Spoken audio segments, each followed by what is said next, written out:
And yet when you study that, you find that there are people on the bridge of that ship that know it's going to run aground, and they don't say anything because they're scared. They're scared of the commanding officer. They don't say anything, and they put their own self-interest ahead of the ship and its crew.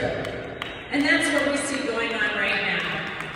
We've got Sherrill and Scadia, and they are both trying to be the bigger yes man to Trump and saying nothing about cuts to Medicaid, saying nothing about cuts to the Department of Education, saying nothing about threatened cuts to Social Security, saying nothing, putting their own self-interest ahead of the people that they want to serve. No way. We are not going to stand for that here in Essex County. In fact, there is going to be a reckoning here in 2025 in New Jersey. And I have to tell you, I know just how to govern in Essex County. You've been with me the whole time. Back in 2018, I was told I couldn't run for Congress. I couldn't win that seat.